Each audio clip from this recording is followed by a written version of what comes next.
Hey everybody, welcome back. You might notice that our setup got a little upgrade.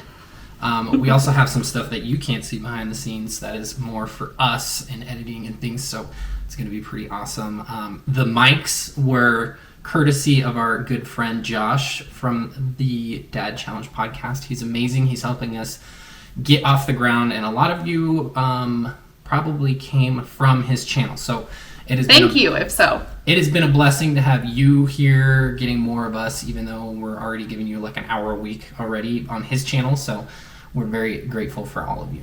Yes, thank you for being here. Anyhow, we're going to get started with our next topic. Jordan, what are we doing today? We are talking about BYU. If you're not familiar with BYU, it is the Lord's University.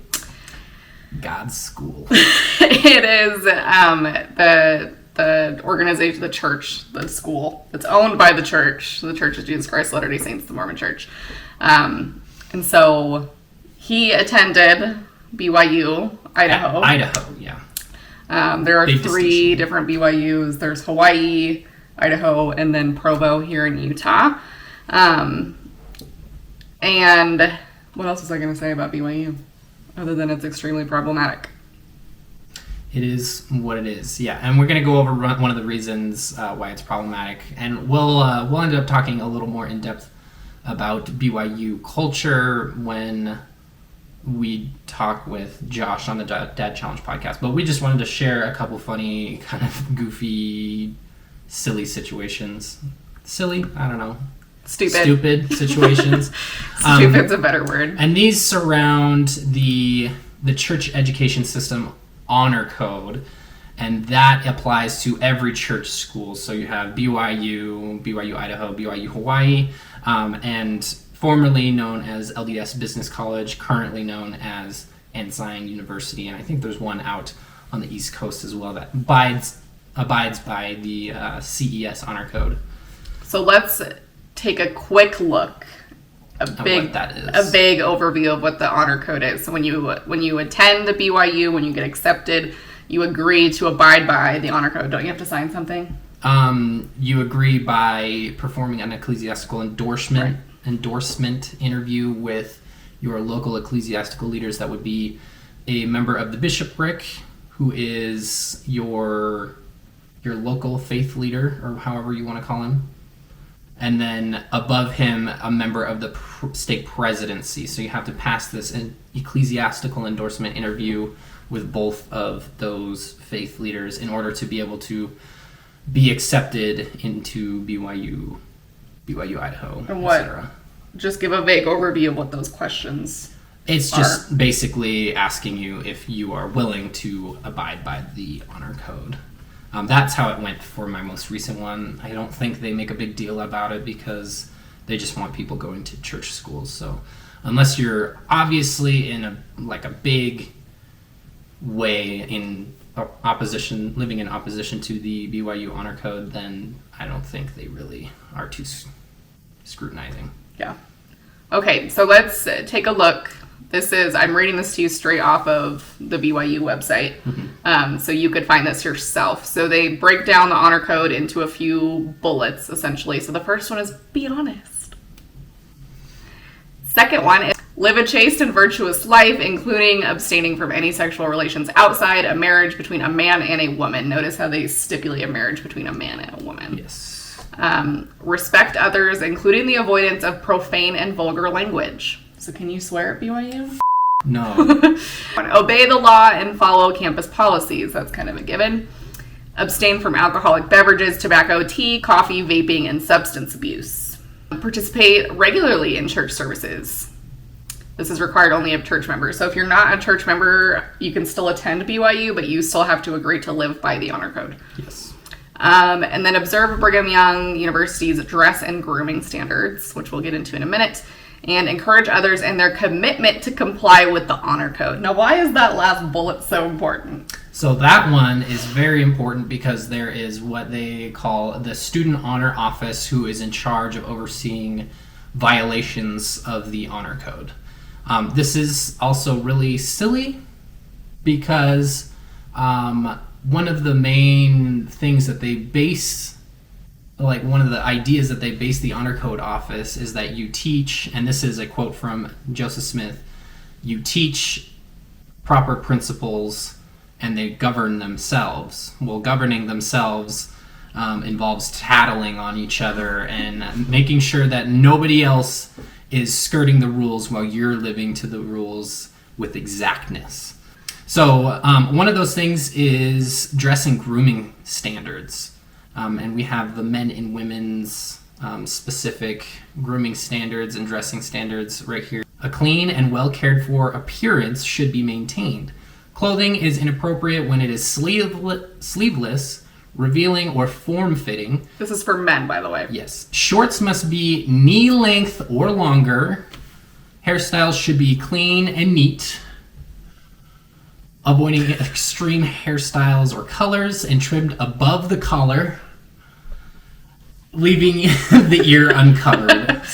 Your ears have to be uncovered. They have to be able to see them. Yes. I had to bring back the headband because somebody said that it was kind of my signature thing. So thank you to everybody who believes in my headband. Sideburns should not extend below the earlobe or onto the cheek. Earrings and other body piercings are not acceptable. Shoes should be worn in all public campus areas. So no flip-flops, no beards. No flip-flops. Unless there's some medical reason. But nowhere in here, it says shorts must be knee length or longer, right? And then it says shoes need to be worn in all public campus areas. So do pants not need to be worn in all campus areas?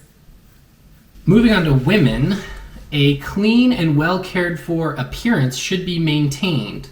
Clothing is inappropriate when it is sleeveless, strapless, backless, or revealing, has slits above the knee, or is form-fitting. Did you catch all those things? Sleeveless, strapless, backless, revealing, slits, so like holy jeans, no, not wearing those, and it's form-fitting, so anything like leggings, dresses, skirts, shorts must be knee-length or longer, hairstyles should be clean and neat, avoiding extremes in styles or colors, so extremes in colors would be like abnormal pink, purple, hair colors, like abnormal hair colors. Coming from somebody who used to have pink and purple hair when I was in high school, I find that really stupid. Excessive ear piercing, more than one per ear, and all other body piercings are not acceptable. So this was a Gordon B. Hinckley thing. It's not even like doctrinal, right? The piercings? The ear piercing, I'm pretty sure. I'm pretty sure it's all Gordon. So you can only have one in each ear. Having two or more, or having one or more is like... sinful? Yeah. It's like, I don't know, like frowned seductive? upon. I don't know. Yeah, it would be the better term. No other things, obviously. And then shoes should be worn in all public campus areas. Again, we're stipulating that shoes need to be worn for some odd reason. I don't know why. Silly. Okay, so that's the gist of the dress and grooming standards part of the honor code. So now you know the gist of the honor code and the dress and grooming standards. Yeah, now it's a little easier to understand the context of these stories. So, as it was stated in the honor code, it is important to hold others to the same standards that they agreed to live to, that you agreed to live to. So when somebody is violating these, for instance, if I were to swear at my roommate, he would call the student honor office and tattle on me for swearing, and the student honor office would get in contact with me, and we would have a meeting, and there would be potential punishment that would befall me for violating these standards of the honor code, which is very just ridiculous kind of behavior for an adult college student to be doing. That sounds like something you would do in kindergarten, not at a university. Well, and you're held responsible for others' behavior in that sense, because if your roommate is sinning and doing something against the honor code, and they find out that you knew about it and didn't say anything or didn't report them, then you're also going to be disciplined for not reporting them. So, welcome to the honor code. It's a blast. Welcome to the honor code, folks. Okay, so let's read some ridiculous honor code stories. These are from a Instagram account called Honor Code Stories. I don't think it's active anymore, but we're gonna read you some of them. There's like hundreds, and I just picked a few of the funny ones. I don't want to take away from the situation of the Honor Code Office, because the Honor Code Office is toxic in a variety of ways, including in protecting abusers. And we'll talk more about that with Josh, because that's more pertinent to that conversation. Yeah. These are more of These are just kind of silly, stupid. ridiculous ones. Yes. January 9th, 2019. I was once reported for having a male sleepover at my house. Apparently, my roommate had a guy sleeping over, but because I was in the home and didn't report my roommate, the bystander reported me. I wasn't put on probation this time, but I was told that in the future, if I didn't report my roommate, I would be put on probation and investigated. Yikes. So once again, we have a scenario where someone's being punished for something they didn't even do. Reported for not reporting. Yeah. Like, how bizarre is that? Like, why are you... Like, this is a whole ass lot of responsibility to be, like, constantly monitoring what everybody else is doing. Yeah. Like, don't you have enough problems of your own? Or something better to do with your time. No kidding. Yeah. Not to mention just guys sleeping over. I did that all the time. Apparently, I didn't understand that was bad. There's also a curfew that you have to abide by. Maybe they changed. I thought that was in the honor code. Maybe they changed it since I was there. But you were supposed to be in your dorms by the curfew hour. It was a little more lenient living off campus, like I did for my in-person BYU Idaho tenure, or whatever you want to call it. But those who lived on campus, I mean, we were talking to someone recently who was there in 2006. And she said that they would come around and check and make sure that you were in your bed. You were in your bed. So the advisors would come in your room and check that your butt was in bed. Yeah. At curfew time. Sounds like the military. Like we're policing something. 18, 19, 20, 21 plus year olds. Yeah. Ridiculous. Okay. So ridiculous. It is, since it wasn't like that when I don't think it was like that when I was at the BYU in Idaho. So. Okay, this one I freaking love. Okay, March 27th, 2019. I might not have believed any of these posts except that my roommate turned me in for ordering an excessive amount of Victoria's Secret packages. Let's just stop there for a moment.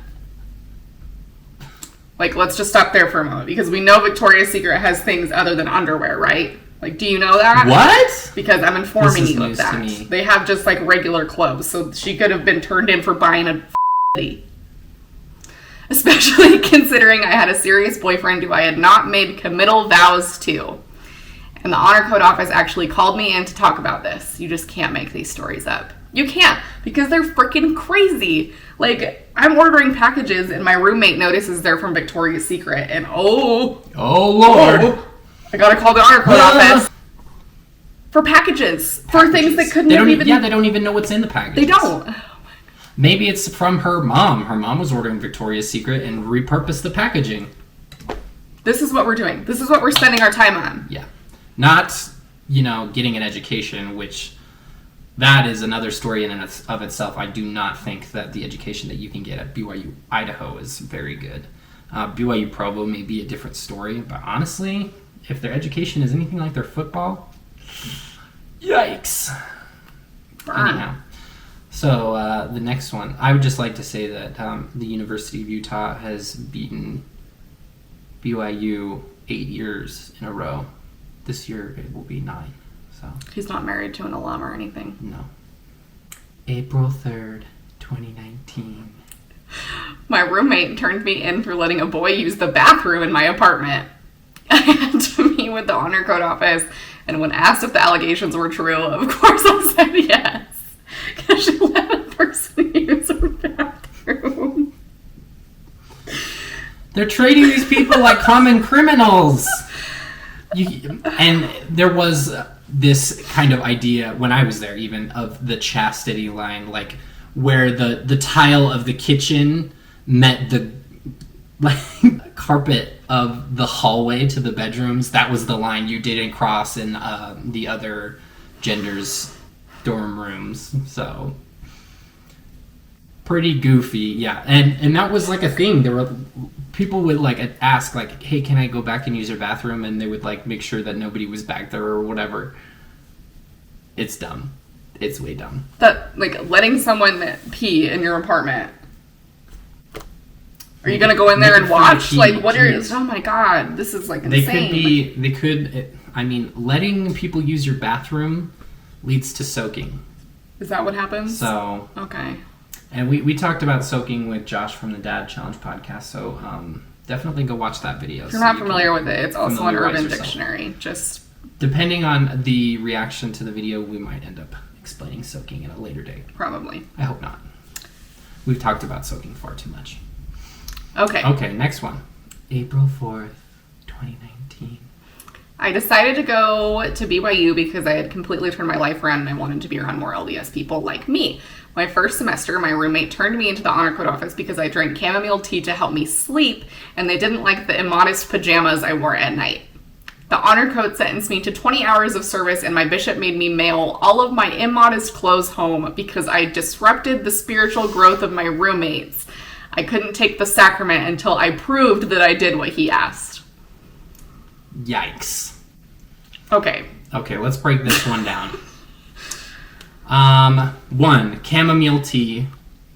The fact that it's called tea is very misleading because there's nothing to do with the tea plant, which Mormons aren't allowed to consume. Right. It's just the tea plant.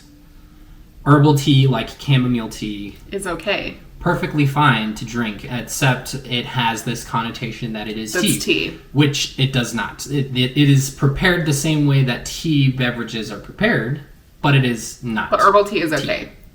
And so, first of all, we have a misunderstanding around that. Second, the immodest pajamas I wore at night, like. And it does not specify what they mean by immodest pajamas, and what they were wearing. So, I mean, it could range anything from like a tank top and tight pajama pants or whatever to, and most likely not booty shorts or something of the sort. Even if it was, who gives a shit? It doesn't matter. And 2, You're among those of the same gender. Like, Are they gonna... Is it, like, sinful to be in the locker room and change in the locker room if you're, like, what? And why are we policing what people wear to bed? Yep. Just... Why? This is how you sleep. If that's what's comfortable to you, like, what does it matter? And then let's talk about the fact that the honor code in this instance is very much treated like a court. They sentenced me, that's an important word, to 20 hours of service. 20 hours of service. So go do some community service. Like, I don't know what that entailed, but I mean... Go do some community service because you wore shorts to bed. Shit. Yeah, and it could, like, very well be working on campus, like... cleaning the auditorium or something like that, but without pay. Yeah. 20 hours of service because you drink something that isn't tea and is actually okay and you wore immodest pajamas to bed. And then by extension, also a ecclesiastical punishment, which was you couldn't take the sacrament. And in a lot of cases, that kind of punishment is imposed for like serious sins such as sexual sins or like breaking I guess it might have been breaking the word of wisdom with the chamomile tea. So essentially, we're like, because the sacrament is a key part of the Mormon religion. It's part of every Sunday church service. And so we're limiting the person's access to that ordinance in the name of pajamas and tea. Yep. Oh, and not to mention that her bishop made her mail all of her clothes home. Yeah, honestly, ridiculous. Like, could we not I hope her parents were like, what the shit is this? Oh my gosh, could we not just what's going on? Oh, I took them home. Like, did she really need to mail them to the frickin' post office and come back with like a receipt proving that she mailed them home? Probably, like, really? Honestly. It's important to note that these bishops, they're not college-age students. They are people who live near the university who would serve in a church calling like a bishopric. Typically middle-aged. Yeah, kind of people who have the time to be, well, And Doesn't you're really expected matter. to have Yeah. the time if you're called to do it, so Yeah. that doesn't really matter. Anyhow, we'll leave that where that stands, and we'll go on to the next one. Okay, this one I thought was super interesting. Okay, hold on. April 5th, 2019. I was in various performing groups at BYU.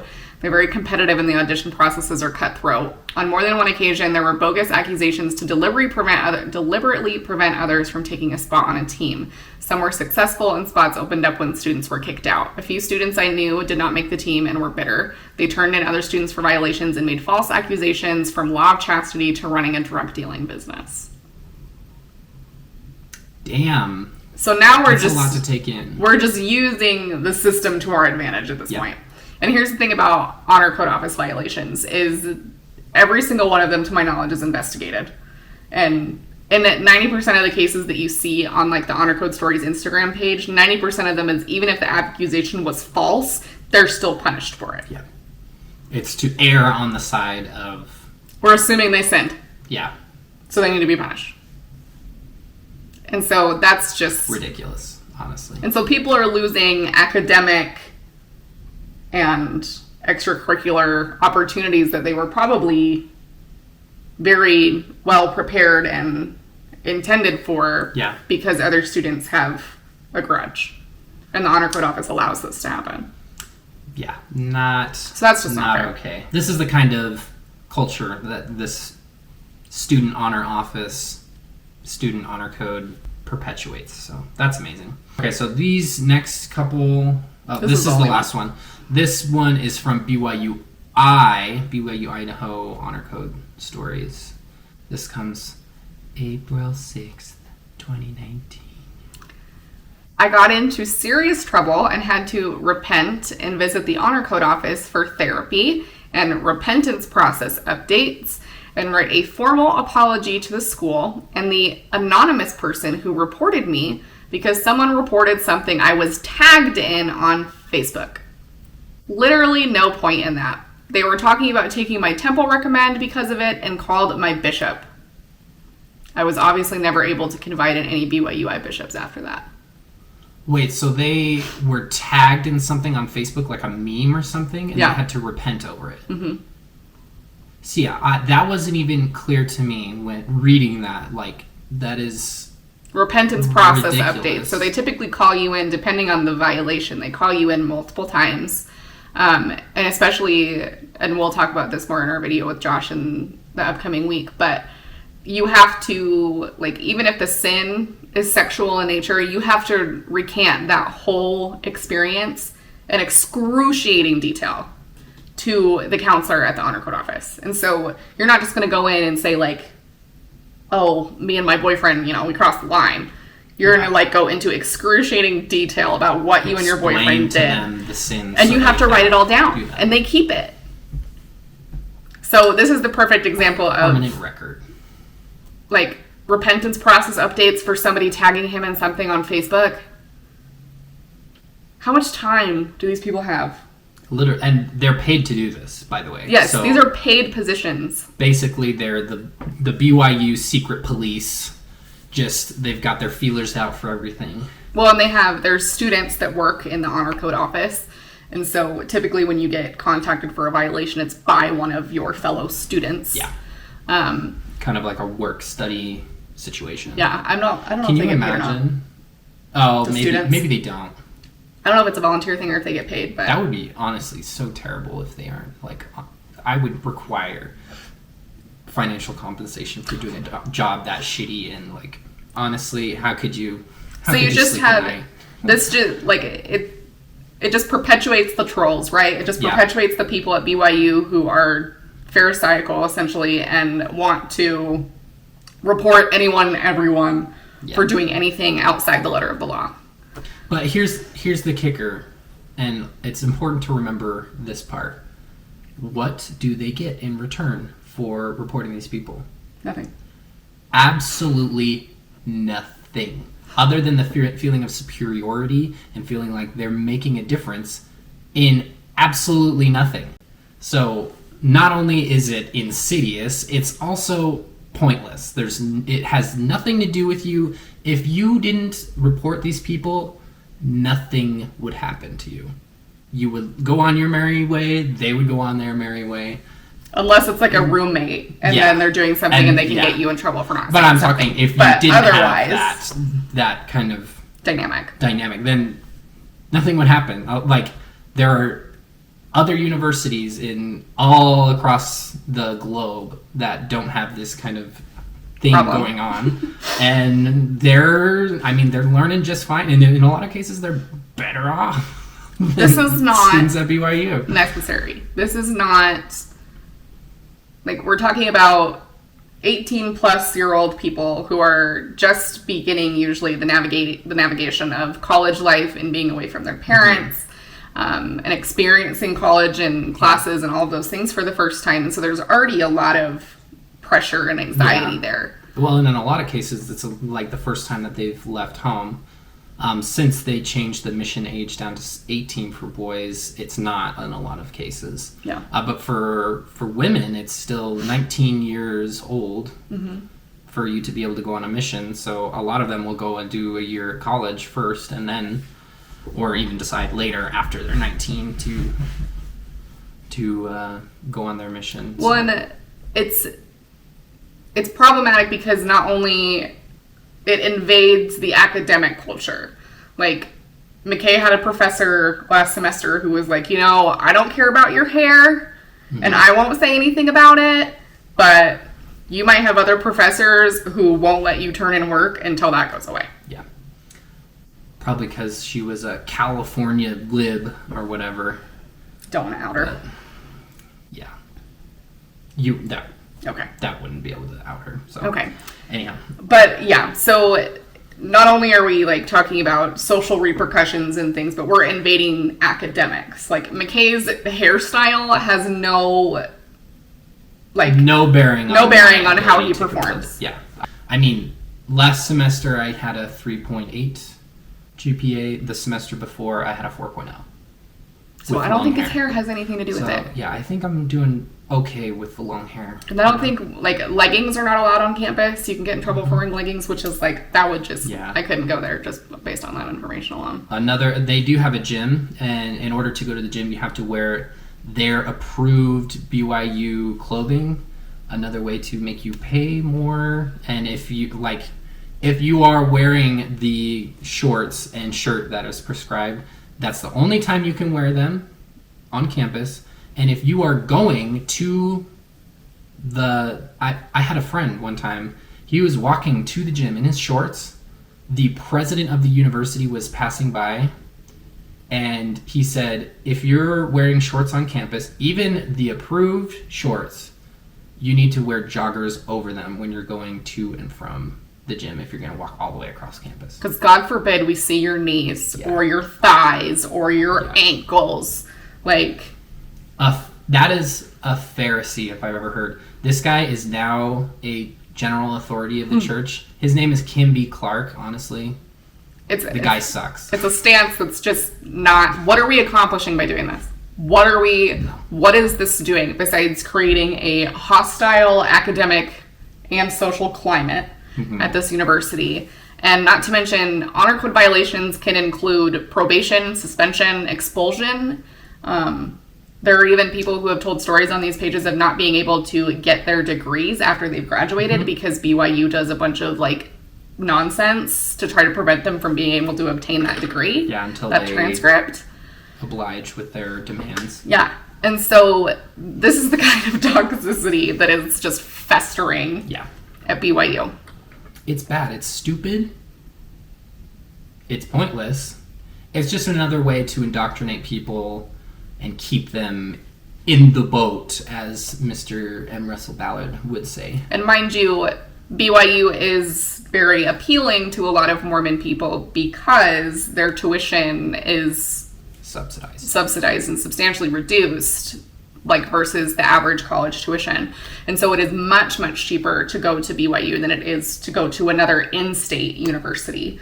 And so you save a lot of money going to BYU, and it is a fully accredited university, so there's no like academic harm in going there. Yeah. And so, it's much easier to go to BYU because it's cheaper. Yeah. And let's just find another way to indoctrinate. keep you in. Yeah.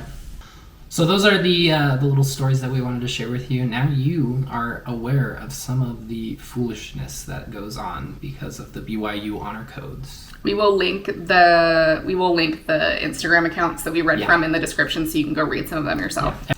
So yeah, you can go and visit these. There are, I mean, these are just probably not even the cream of the crop as far as stories go. This is just a selection that we wanted to. These are very toned down versions of the breaking the honor code, and we'll talk about more of the abuse and things that go on that are more on much the more serious side with Josh, because he's got a large audience and we want to get the word out about that. So join us next week with him, and you can hear a little bit more about BYU culture and things that go on. So thank you very much for watching. This has been kind of a fun little thing that we put together and we were thinking about all this week. So make sure you are subscribed and like this video to help kind of boost our signal. Also, make sure to follow us on Instagram, and TikTok is our main platform that we do. It's at Jordan and McKay for both of those. They are linked down in the description. And another big shout out to Josh from the Dad Challenge podcast for these microphones. We have a particular viewer who says that our voices are very quiet all the time. So I'm trying to talk louder. Hopefully this will help and it will make our message a little bit clearer. But thank you for joining us. We'll see you next time. Thanks.